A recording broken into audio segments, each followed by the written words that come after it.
आप थोड़ा साधारण तरीके से थोड़ा सा प्रकाश डालो 5-7 मिनट का जैसे। हाँ, इसमें क्या होता है, अध्यारोप जो होता है ना, हाँ।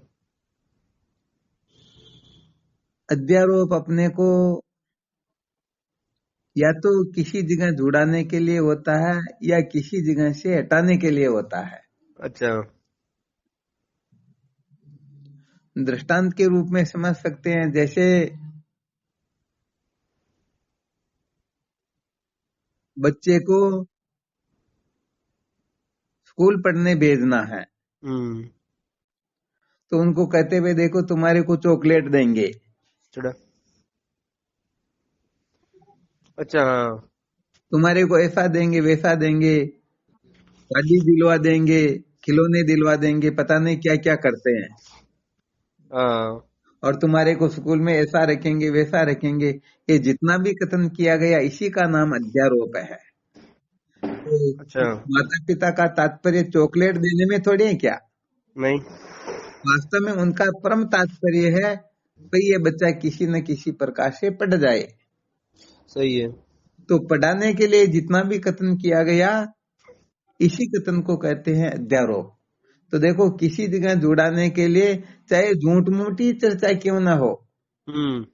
परंतु इसे यदि उसको उसके लक्ष्य की प्राप्ति हो रही है तो उस झूठ मूठ की चर्चा को कह देंगे अध्यारोप। सही है। और समझो किसी जगह से छुड़ाना हो हम्म। तो उसके लिए हम अध्यारोप कर देंगे। अब वो भी झूठ मूठ का ही होगा, क्योंकि अध्यारोप का मतलब ही यही होता है जो कथन करना वो न करके और दूसरा कथन करना। सही है। जैसे वो गली वाला दृष्टांत बता ही दिया था, हाँ हाँ हाँ, बताई दिया था। गली में जाने से रोकने के लिए बच्चे हम्म। को कहा गया वहां भूत रहता है। अब हम्म। वास्तव में भूत नहीं रहता है, हम्म। परंतु बच्चे को गली में जाने से रोकना है, क्योंकि वहां जाएगा तो हिंसक जानवर बिल में हो तो बड़ा नुकसान हो सकता है। तो माता हम्म। का तो तात्पर्य यही है, हम्म। और इसी को ध्यान में रख करके वह बच्चे को वहां जाने से रोकने के लिए झूठ मूठ ही कथन कर देती, गली में मत जाना तेरे को भूत खा जाएगा। हम्म। तो बस ये अध्यारोप जो है कहीं जुड़ाने में या कहीं से छुड़ाने में। सही है।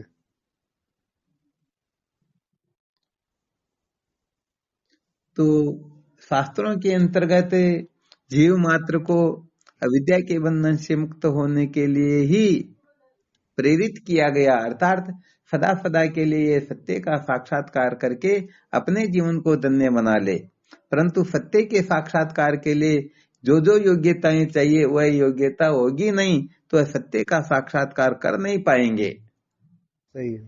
तो उस योग्यता को प्राप्त करने के लिए शास्त्रों ने बहुत सारे अध्यारोप किए। कहीं धर्म का अध्यारोप किया, कहीं उपासना का अध्यारोप किया, कहीं योग का किया, कहीं विवेक आदि का किया। सही है। तो इससे क्या होता है, प्रतिबंधक दोषों की निवृत्ति हो जाती है। हम्म। बस बात यही है कि अध्यारोप जो है जब तक उनकी आवश्यकता हो तब तक वहां स्थित रहना चाहिए, और उसके बाद में श्रुति माता संत शास्त्रों ने हाँ विशेष रूप से साधक को वह योग्यता प्राप्त हो जाए तो उनका खंडन भी कर देते हैं। उस खंडन को कहते हैं अपवाद। खंडनीय नहीं है। हाँ फिर क्या उपराम हो गया। हाँ उनसे ऊपर भी तो उठाना पड़ेगा ना उनको शुद्ध करने के लिए।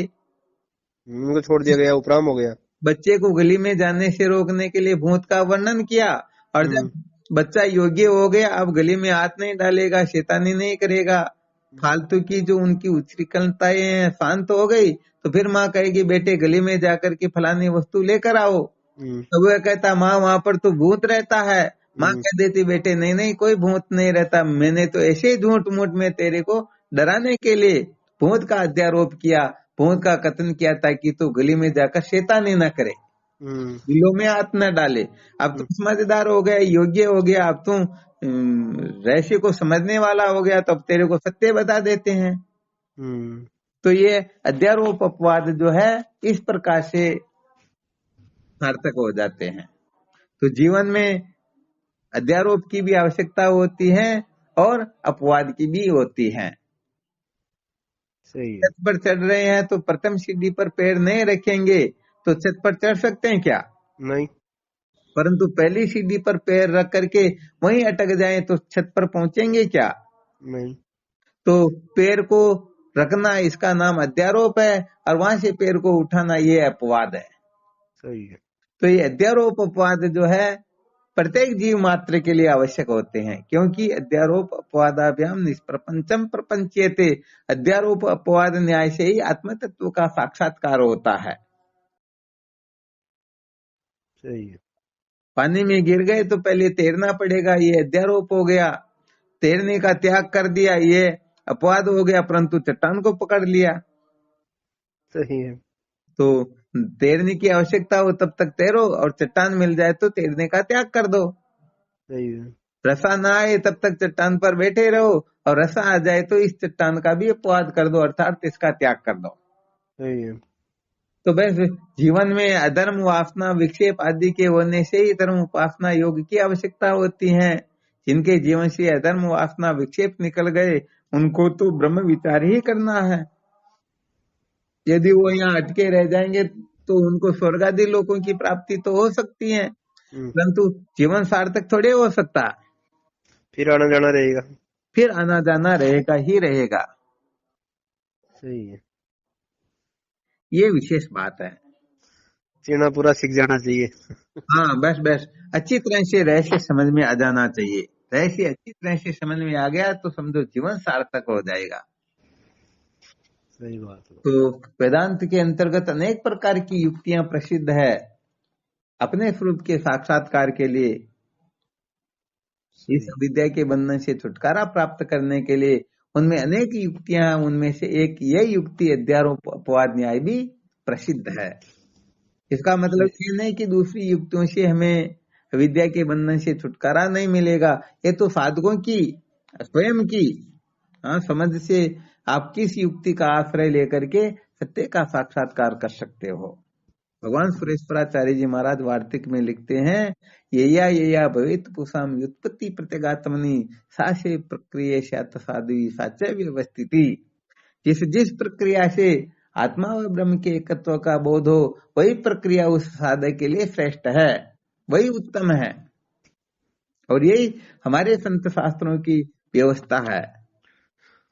तो इनमें कौन सी प्रक्रिया श्रेष्ठ है, कौन सी निकृष्ट है, कोई औचित्य नहीं। अपने को जो श्रेष्ठ लगे उसी प्रक्रिया का आश्रय लो और अविद्या के बंधन से छुटकारा प्राप्त करो।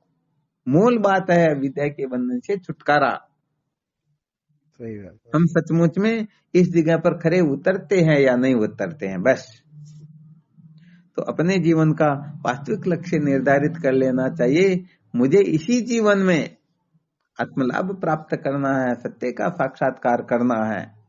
और सत्य का साक्षात्कार करना है तो सत्य के सिवाय जो कुछ भी है उनके प्रति जो अपनी आस्था बैठी हुई है, ये आस्था अनास्था में परिवर्तित हो जाए और केवल मात्र आत्म तत्व की ही जिज्ञासा रहे।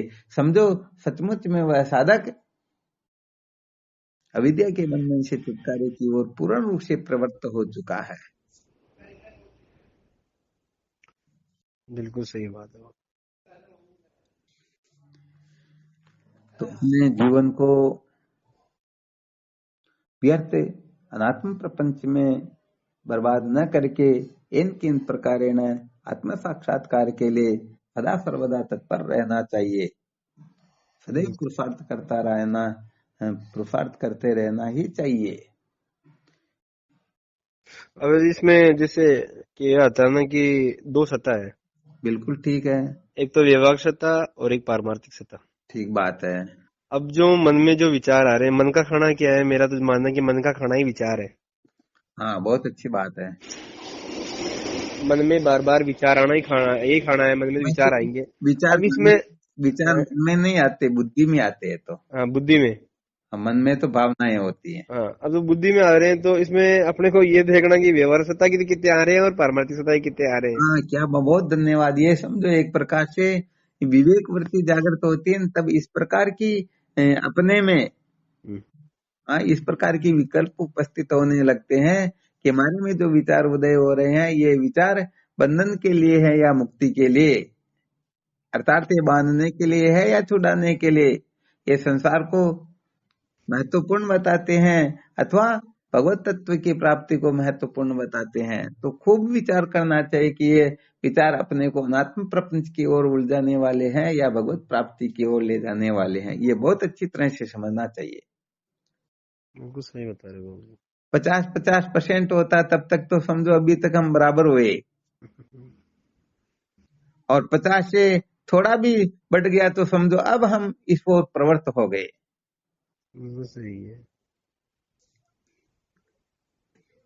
और कल परसों ही हमारी कोई चर्चा चल रही थी सत्संग के प्रति, अच्छा, तो यही था कि वह देखना क्या, समझना क्या, भाई अपने अंदर क्या, अपने अंदर क्या चेंजिंग आया है, अपने कितने बदले हैं, बस ये देखना, स्वयं का ही कुल देखना मिलाकर है। के देखो यहाँ पर बड़े विशेष सूत्र बताए जाते हैं। यदि किसी का देखने में आग्रह हो कि नहीं नहीं मैं तो देखे बिना नहीं रह सकता हूँ, तो यहाँ संत महापुरुषों का कथन है, वो भी यही कहेंगे फिर, देखो देखो देखो देखने वाले को देखो। तुम हाँ, तो बस ये बिना बात नहीं रह यही है। सकते हो, तो सबको देखने वाला कौन, उनको देखो। कोई जानना चाहता है तो जानो जानो जानो, जानने वाले को जानो। सही बात है। तो बस इस प्रकार की समझ यदि कोई बना लेता है तो सचमुच में, क्योंकि वह उनका स्वभाव है ना, देखे बिना नहीं रह सकता, तो फिर चल नहीं मानो, देखो तो उसी को देखो ना। सही है। तो देखना क्या है कि अपने जीवन में क्या परिवर्तन है, अपने को देखने वाली बात बता रहा हूँ मैं, भाई अपने में ही परिवर्तन देखना है। इसी को अंतर्मुख होना कहते हैं।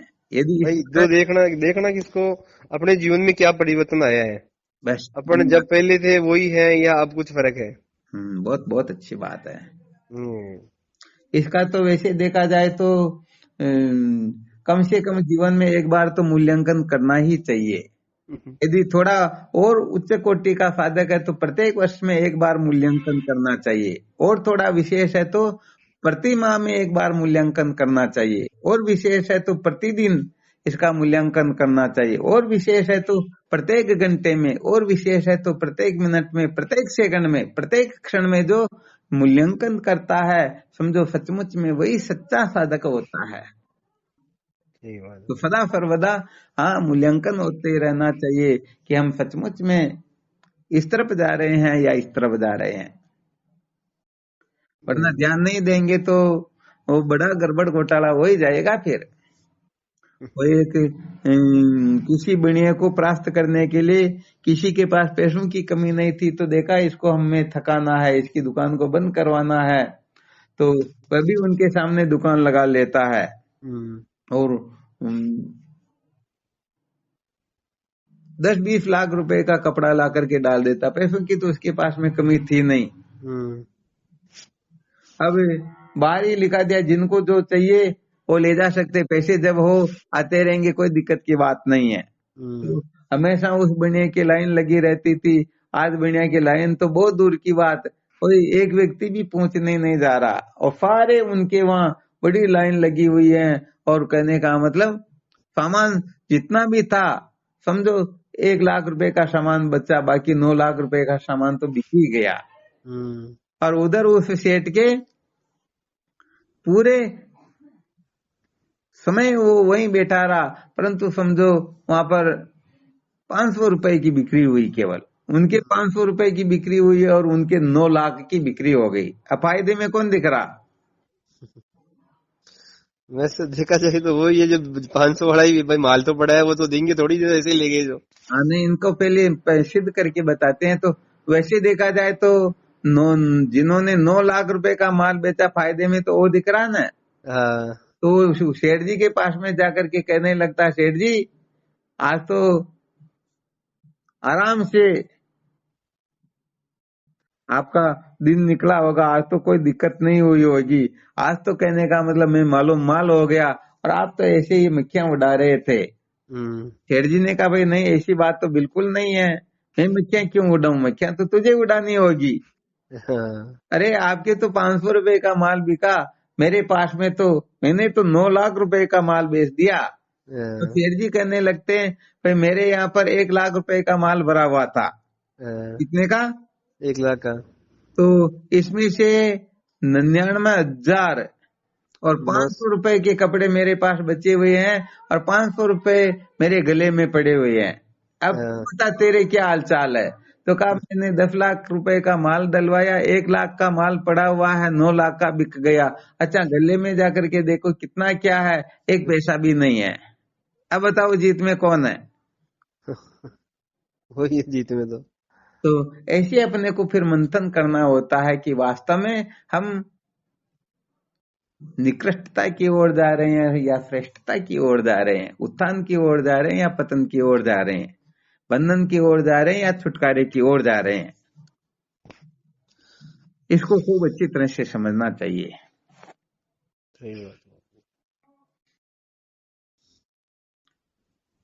तो सत्य को जाने बिना सचमुच में दुखों का अत्यंत नाश होता ही नहीं, अत्यंत निवृत्ति होती ही नहीं। अतः इनके इन प्रकारेण कृष्ण का साक्षात्कार मेरे जीवन का उद्देश्य है, ये रहस्य यदि समझ में आ जाए तो समझो सचमुच में वह सदा सदा के लिए कृतार्थ हो जाता है। फिर उसको कुछ भी करना, जानना, पाना, छोड़ना शेष रहता ही नहीं है। नहीं। बस इसको अच्छी तरह से समझो और अपने जीवन को धन्य बनाओ।